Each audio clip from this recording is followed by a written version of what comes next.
Kako zaštititi auto od krađe uz pomoć samo fabričkog ključa, i to ću vam danas pokazati uz pomoć mog dobrog prijatelja Mileta Radavcigera, koji se bavi izradom i kodiranjem auto ključeva. Jučer mi je pokazao foru, fantastično, znači svaki auto od 96. godine koji ima kod ključ može da aktivira i deaktivira imobilizer na svom autu, odnosno da neutrališe čitanje kodova ključeva i samim tim onemogući lopovima krađu auta.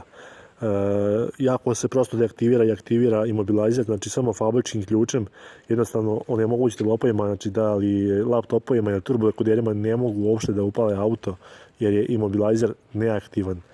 Svako može da aktivira i deaktivira na svom autu samo uz 2 koraka. Cijel video imate na YouTube kanalu Roglavi, pogledajte, znači jako jednostavno uz 2 koraka samo možete aktivirati i deaktivirati imobilizer. Auto je siguran 100% od krađe, tako da zapratite Rogonju, pogledajte cijel video i